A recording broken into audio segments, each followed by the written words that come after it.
He was called Brian. He was a former agent. Because he was flying outside all the year, he seldom went back home to stay with his wife and his daughter. So, his family relationship was not so good. His wife had left and remarried with another man, Stuart. One day the daughter Kim was kidnapped by a gang, and luckily that Brian saved his daughter. Because of this, his former wife Lenore repaired the relationship with Brian. His family seemed to return to a happy and normal life. However, this did not last long. One day he suddenly received a message from Lenore, asking him to go to her home. When Brian came to Lenore's house, he found Lenore was cut on her throat and died on her bed. Brian desperately called her name and tried to wake her up. However, at that moment, several cops had arrived. Brian wanted to explain to the cops, but the cops did not want to hear his explanation. Brian unwillingly seized the cop's gun and jumped off from the window. This time he has to investigate who is the murderer of Lenore. Not only get the revenges for her, but also need to vindicate him.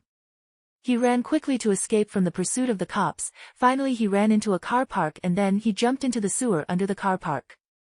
God damn it, he's gone. Once he left the sewer, he immediately called his daughter Kim. He told her Lenore was killed. He would find out the murder at all costs, and told her not to trust anybody. And then he finished the call and left Kim alone. And the Inspector Frank came into the scene and checked the objects and focused on Brian. Brian contacted his former colleague Sam. Arranged by Sam, Brian came to an abandoned factory where there was a hidden safe house underneath. He reinstalled back his gun and started the revenges. While the Inspector Frank had contacted Kim and Lenore's new husband Stuart and instructed them to check Lenore's body. And Stuart cried loudly. Stuart told Frank that several years ago Brian was engaged in the fight with a group of triad gangs to rescue Lenore and Kim. Stuart told Frank Lenore should not be killed by Brian. Instead, it should be done by the triad revenges.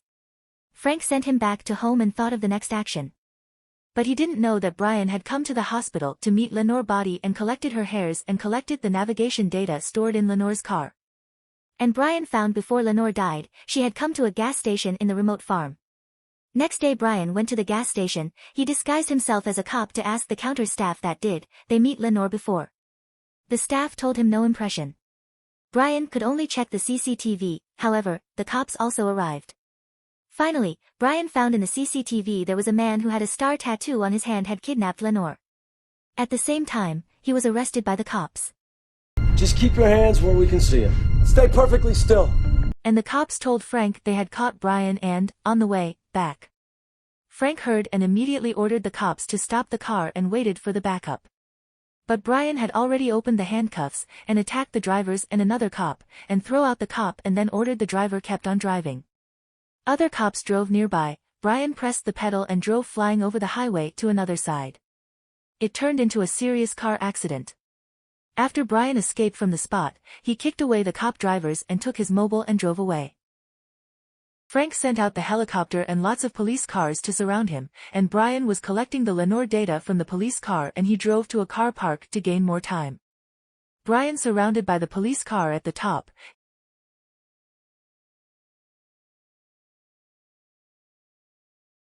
He drove fast to jump into the lift shaft to escape and the car fell down and exploded.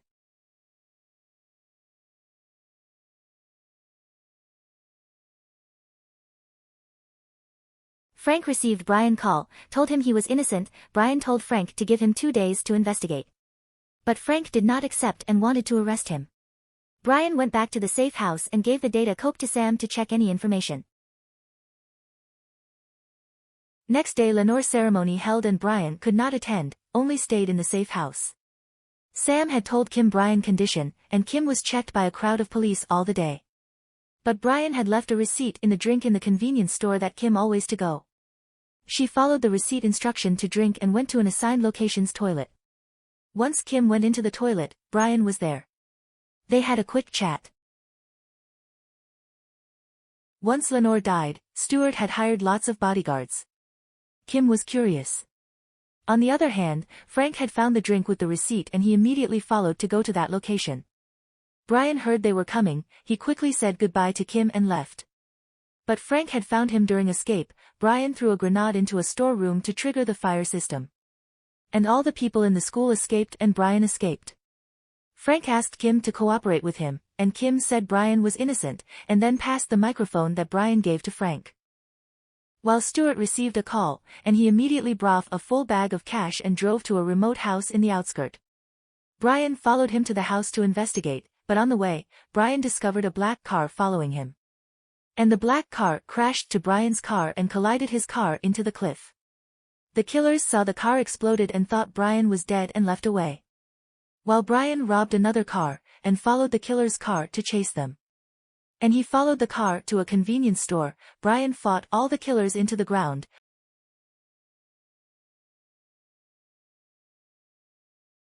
A bald killer remained to fight with Brian.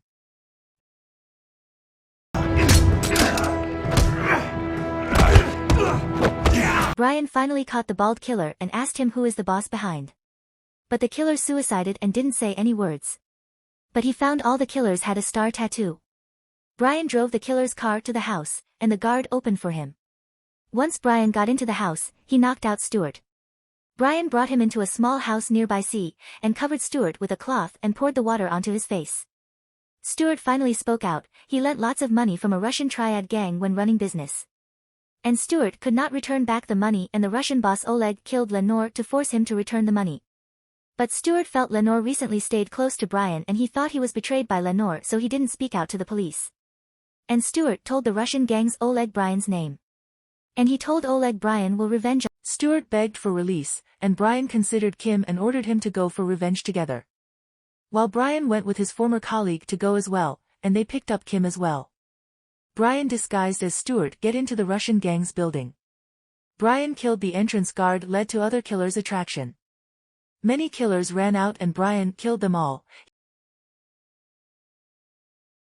He finally arrived at Oleg's room. But Oleg had prepared and shot at him with machine gun, and Brian fled out to another room. Once he waked up, Oleg had already taken off his gun, and used his machine gun to beat him. And Oleg used his machine gun to grab his neck, while Brian skillfully took off his gun and shot at him. Before Oleg died, he talked to Brian a big secret. You're fucked by the same man. All the arrangement and killing was set up by Stuart. He could not tolerate the close relationship between Brian and Lenore. This could kill Lenore, and Brian and Stuart had bought an enormous insurance coverage for Lenore. After she died, Stuart could get the huge amount of money. On the other hand, Kim had checked the message and found Stuart trapped Lenore message. Stuart saw Kim was reading. He quickly killed Sam next to Kim to protect her. Stuart kidnapped Kim to run away. Brian chased Stuart, and the inspector Frank also checked the insurance money received by Stuart. Frank helped Brian to chase Stuart to the airport. Stuart kidnapped Kim to get on his private plane. Before the plane took off, Brian drove the car to crash the plane. The plane failed to take off. At last Stuart was arrested by the police and Brian became innocent again.